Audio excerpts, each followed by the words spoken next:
Libras on Camp Everynight kali ini saya bakal ngobrol dengan seseorang yang bisa dibilang hatinya mulia. Beliau ini berprofesi sebagai polisi, tapi di luar pekerjaannya, beliau mengabdikan diri untuk masyarakat luas.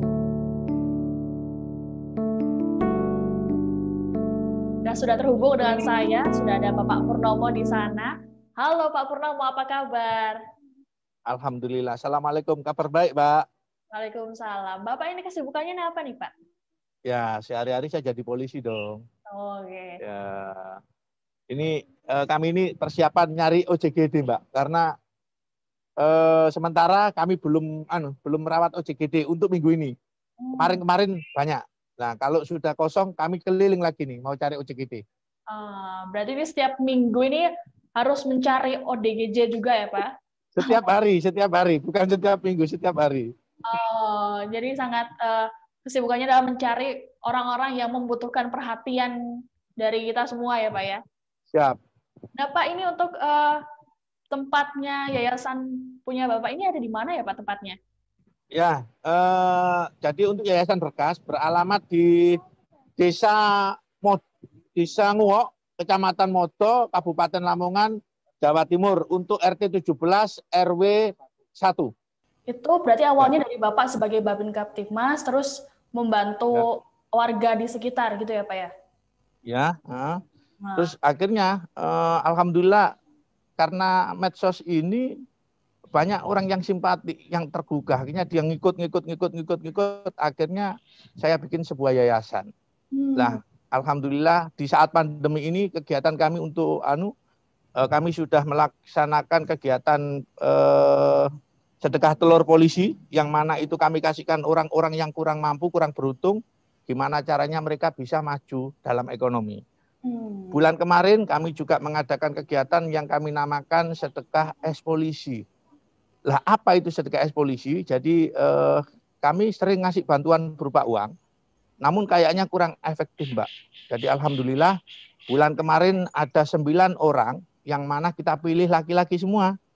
Jadi mereka kita ajari gimana caranya berdagang, bukan cuma es saja, namun ada esnya, ada sembakonya. Lah keuntungannya untuk mereka sendiri.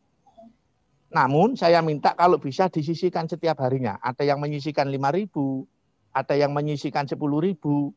Lah dari penyisihan mereka itu kami kumpulkan semuanya, kami lagi ngajak orang lagi untuk bergabung. Jadi semakin banyak orang yang bergabung, semakin juga banyak orang yang terbantu. Jadi ini Bapak itu tidak hanya menolong pakai uang terus sudah selesai, tapi juga memberikan modal usaha juga ya Pak ya? Ya, siap. Bagaimana caranya mereka terus bisa bergerak, bisa mengembangkan ekonominya. Karena selama ini kan kasihan banyak warga-warga yang kurang beruntung, tidak punya modal, tidak punya apa. Makanya kami kasih bantuan modal, namun kita pantau, Mbak. Jadi ada perkembangan atau enggak. Nah, ini kalau kemarin saya lihat-lihat dari internet nih Pak ya, saya ngetik namanya Pak Purnomo. Itu sudah banyak berbagai usaha yang dilakukan sama Pak Purnomo. Jadi tidak hanya sedekah telur, tapi juga memberikan bibit pohon. Itu gimana tuh Pak ceritanya? Oh ya, jadi gini. Saya alhamdulillah masih ada sekarang, Mbak. Jadi itu namanya Bidara Polisi. Jadi saya sengaja jual pohon itu, namun seluruh keuntungannya saya pakai juga membantu orang lain. Jadi seluruh kegiatan kami memang kami tambahi sedekah, Mbak. Karena ilmu sedekah itu sangat luar biasa. Jadi gini, pohon bidara itu kenapa saya kasih nama pohon bidara polisi? Biar masyarakat, biar polisi juga semakin dekat. Jadi tidak ada jarak. Karena apa? Karena kami juga dari masyarakat. Jadi gini, satu pohon itu kemarin kita jual dapat untung masing-masing pohon 20. Namun setelah pohon itu kami kasih nama sedekah, kami gratiskan. Siapa saja boleh pakai dengan cara silakan sedekah. Dan sedekahnya itu kita pakai bantu orang lain. Alhamdulillah dari sedekah itu kami bisa bedah rumah 3, kami bisa beli kursi roda 4, sepeda 15. Wow. Dan seluruhnya kami bagi-bagikan. Jadi ini keuntungannya murni untuk membantu sesama ya Pak ya? Ya, siap. Orang yang ditolong ini siapa saja nih Pak? Kalau orang yang ditolong banyak, Mbak. Kadang kalau kita ketemu orang itu di jalan, kita bantu. Terus kalau ada orang yang mengajukan, kita bantu. Terus banyak nih, karena ya mohon maaf ya, kami pakai channel YouTube, kami juga punya akun Facebook. Jadi kalau ada kira-kira orang yang kurang beruntung, mereka nge-add saya. Lah, karena di Yayasan Berkas ini banyak sekali, Mbak. Alhamdulillah sudah 200 orang yang bergabung. Jadi kita bentuk tim sendiri, ada tim survei, ada yang menentukan oh ini layak atau enggak, ada yang nanti menyerahkan bantuan gitu. Oh. Jadi sudah dapat dipastikan ini yang menerima bantuan ini tepat ya, Layak, Pak? siap. Jadi ini untuk orang-orang yang menjadi relawan itu mereka yang bergabung dengan sukarela ya, Pak? Tidak. Siap, Oke. nggak digaji. Ya. Nah ini kalau untuk dananya sendiri berarti Bapak hanya menggunakan dana-dana yang tadi itu Pak ya, sedekah telur, Ya, jualan itu tadi ya. Tidak menggunakan dan dana pribadi ya. ya jadi gini, saya menggunakan dana pribadi itu dari uang Babin Kamtipmas dulu ya. Nah sekarang karena saya ada jabatan baru, saya gunakan uang itu. Karena uang gaji saya kasihkan ke istri, namun uang tunjangan kita pakai itu. Lah, karena orang itu sempat gini, kok ada Pak polisi yang gini ya, makin banyak Mbak yang membantu. Luar biasa, Alhamdulillah. Setahun kemarin kami hitung sama teman-teman itu hampir 2 miliar. Wah.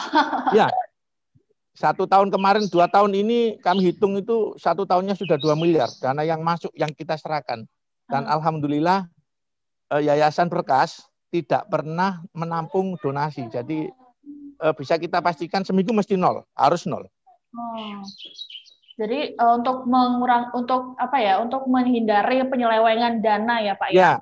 Ya. Dan Hmm. itu pun kami pos-pos sendiri, Mbak. Kayak misalkan ini ada bedah rumah ini, kami kasih waktu 1 minggu, kalau sudah 1 minggu kita serahkan. Dan itu bisa dipantau. Alhamdulillah Yayasan Berkas Bersinar Abadi bisa dilihat melalui website. Jadi dana keluar masuknya untuk apa semuanya terbuka. Siapapun bisa mengakses masuk ke dalamnya. Oh, luar biasa nih Pak ya. Ini total sudah ada berapa relawan nih Pak yang bergabung? Untuk relawannya alhamdulillah relawan itu hampir kurang lebih 200. Itu tersebar, Pak? Ya, untuk di daerah Lamongan relawan yang sekarang ada 52, seluruh Indonesia kurang lebih 200, Mbak, termasuk donaturnya. Nah, Pak, ini dalam menjalankan aktivitas untuk menolong orang-orang yang membutuhkan, ini ada pengalaman-pengalaman yang berkesan nggak sih, Pak, untuk Pak Purnomo sendiri? Iya, jadi gini, Mbak. Rasa senang, rasa bangga, rasa haru selalu ada. Kadang kalau kita memberikan orang cuma ngasih minum saja, kita kasih makan saja. Kemarin saya menemukan OJGD kemarin yang sempat saya terharu sekali. Jadi gini, itu seorang bapak-bapak, dia dalam keadaan telanjang, berjalan telanjang itu jauh sekali. Lah karena sekarang lagi pandemi mungkin orang takut kalau mau membantu. Setelah saya berhentikan, saya kasih bajunya, dia OJGD loh Mbak, dia berdiri sambil begini. Terima kasih Pak Polisi, kenapa masih ada orang yang bisa menolong sama saya ikhlas. Nah, itu sudah. Dan ada juga langsung memeluk saya, mengucapkan terima kasih. Yang kemarin, yang terakhir, kami juga menemukan OJGD, telanjang juga. Setelah kita mandikan, kita rawat, alhamdulillah dia bisa mengucapkan terima kasih. Dia juga bisa sholat, dia juga bisa mengaji. Heran juga saya. Nah ini biasanya untuk ODGJ sendiri setelah ditolong, selanjutnya seperti apa Pak? Jadi gini Mbak, kebanyakan kalau kita ketemukan OJGD yang kita lakukan yang pertama, kita rawat dulu, kita mandikan, kita rapikan bajunya, kita rapikan rambutnya, kita kasih makan. Habis itu kita bawa pulang. Selama di rumah, dia kita ruqyah. Sambil kita rawat benar-benar, kita ajak ngobrol segala macam. Lah, setelah itu baru kita posting. Alhamdulillah, selama ini kalau kita menemukan OJGD selalu ketemu dengan orang tuanya. Jadi kita di sini belum pernah nampung. Jadi kita tampung paling lama 10 hari pasti ketemu orang tuanya, pasti ketemu keluarganya. Nah kalau untuk tempat base-nya dari yayasan sendiri itu apakah juga menampung orang-orang Pak? Iya, ya kita tampung Mbak. Jadi dulu makanya kita sengaja membuat Karena kan nggak mungkin ya OJGD kita tampung sama keluarga. Jadi sengaja memang kita bikin rumah sendiri yang sebelum ketemu keluarganya kita tampung mereka di situ. Seperti itu. Nah, setelah itu apa namanya pengobatannya itu seperti apa, Pak? Pengobatan dari. Jadi gini, alhamdulillah saya memiliki seorang istri yang profesinya bidan, Mbak. Jadi istri saya juga selalu membantu saya, dan di Yayasan Berkas itu juga ada beberapa dokter yang mana kalau misalkan OJGD yang kita ketemukan itu sakit, dia langsung membantu. Namun alhamdulillah kami belum pernah menemukan OJGD yang sakit, ya. Jadi kita kasih obat penenang, kita kasih makan. Yang penting kita kasih perhatian, Mbak. Dia kita kasih perhatian, kita ajak ngobrol, lama-lama nyambung. Saya nggak tahu, mungkin ini keajaiban. Nah. Namun selama 4 tahun ini kami menemukan OJGD kok selalu enak dan selalu bisa ketemu kembali ke keluarganya. Nah, Tribuners, ini beberapa waktu lalu kan sempat viral di media sosial, ada video, ada nenek-nenek yang ditemukan terlantar di rumahnya sendiri. Nah, ini Pak Purnomo ini juga yang ikut menolong nenek-nenek tersebut. Nah, ini bisa diceritakan nggak sih, Pak? Nah, jadi gini, Mbak. Ini saya mohon maaf lagi. Jadi gini. Cerita nenek Muntiah, Kecamatan Sugio Lamongan, Jawa Timur itu jadi begini. Yang pertama datang ke sana itu bukan saya bersama teman-teman dari yayasan. Kami cuma melihat Facebook bahwa ada nenek-nenek dengan kondisi yang kayak begitu. Lah, akhirnya saya berusaha menghubungi yang menggugah pertama. Untuk ke medsos itu saya hubungi, saya tanya alamatnya. Setelah saya tanya alamatnya, saya mencari tahu kepala desanya. Nah, setelah itu saya menghubungi kepala desa, saya pamit dulu di kepala desa, Pak. Saya boleh nggak ke sana untuk melihat neneknya sekaligus nyari bantuan. Pak Kepala Desa, oke Pak, silakan. Jadi saya ke sana, setelah saya melihat kondisinya, besoknya saya putuskan sama teman-teman kita bantu. Alhamdulillah kemarin kami bisa menyerahkan kurang lebih hampir 18 juta ya. Oh, ya 18 juta. Itu selama 1 minggu, Mbak. Wow. Jadi ini Pak Purnomo ini bukan yang menemukan ya, tapi yang membantu ya, memfollow up ya. Ya. Nah, Pak, ini bisa diceritain nggak sih, Pak, ini kok bisa nenek-neneknya itu bisa ditemukan terlantar itu seperti apa, Pak? Jadi gini, Mbak, mohon maaf ya, mungkin perlu diklarifikasi, itu bukan terlantar. Jadi gini, nenek itu, dia itu dapat perhatian dari pihak desa. Saya tahu sendiri karena saya datang ke lokasi. Jadi pihak desa itu sudah memberikan semua bantuan sudah dikasihkan, termasuk pihak kepala desa itu memberikan pribadi tiap bulan. Lah, yang rawat itu keponakannya, Mbak. Yang rawat keponakannya. Lah mungkin netizen itu kan ngelihat video yang itu kan wah sangat sangat miris, kasihan. Lah neneknya itu ya kalau saya ngelihat video sendiri sangat miris lah. Neneknya itu setiap harinya tetap dirawat. Mungkin saja, mohon maaf nih, mungkin saja pada saat si relawan itu masuk ke rumah yang mana ada nenek itu kondisinya kayak begitu. Jadi kalau terlantar enggak, karena dia masih punya keluarga. Namun kalau melihat videonya, ya mohon maaf ya kayak begitu memang. Sangat kasihan dan prihatin. Nah, itu yang merekam itu siapa, Pak? Itu yang merekam itu mohon maaf nih, kalau nggak salah dari Yayasan Geraha Sosial Lamongan insya Allah. Nah, sebelum saya follow up, saya permisi dulu sama yang bersangkutan. Saya juga permisi juga sama pihak kepala desa. Karena apa? Karena jangan sampai kita mau menolong orang tapi mungkin menyinggung perasaan orang lain. Jadi ini nenek-neneknya itu tidak terlantar ya Pak, sudah mendapat perhatian dari pihak desa dan juga ada yang merawat juga dari pihak keluarga ya Pak ya? Iya. Jadi Bapak ini tinggal memberikan bantuan untuk tersebut. Terbaru saya dengar Bapak katanya merawat ada anak kecil, anak lelaki, yang katanya kedua orang tua asuhnya itu sudah meninggal, itu betul Bapak? Oh iya, kemarin Mbak. Itu adiknya lagi ngobrol sama istri saya di depan. Nah, itu gimana sih Pak? Bisa diceritain nggak? Jadi gini Mbak, Saya punya tim yang mana tim itu bergeliril ya kalau menurut saya. Dia nyari informasi-informasi yang ada di medsos ya. Terus ada seseorang yang dia mencari siapa yang mau menampung. Jadi dia memang sengaja mencari siapa yang mau menampung seorang anak yatim. Nah, jadi saya berpikir kenapa kok diumumkan di medsos. Akhirnya saya cari, Mbak. Saya cari ke lokasi, ketemu. Ternyata adik itu dulunya diadopsi sama pasangan suami istri, namun sang suaminya udah meninggal. Pada saat kami datang ke lokasi, ibunya stroke, lumpuh, enggak bisa apa-apa. Lah, yang bikin terharu saya, begitu saya masuk ke rumah, adiknya itu langsung berlari ke saya, langsung minta peluk. Dan itu disaksikan banyak orang, Mbak. Banyak orang, bukan saya saja ya. Jadi orang kampung gini, Pak, ini jodoh, Pak, ini jodoh kan gitu. Lah, setelah saya bawa pulang, yang lebih kasihan besok paginya saya mendengar kabar bahwa ibunya sudah almarhum. Jadi adiknya sekarang yatim piatu. Ya. Jadi ini adiknya sudah merasakan ini bahwa Bapak adalah penolong ya Pak ya. Amin, amin, amin. Nah ini kalau untuk orang tua kandungnya ini seperti apa Pak? Apakah masih ada atau seperti apa? Jadi gini Mbak, saya mohon maaf ya.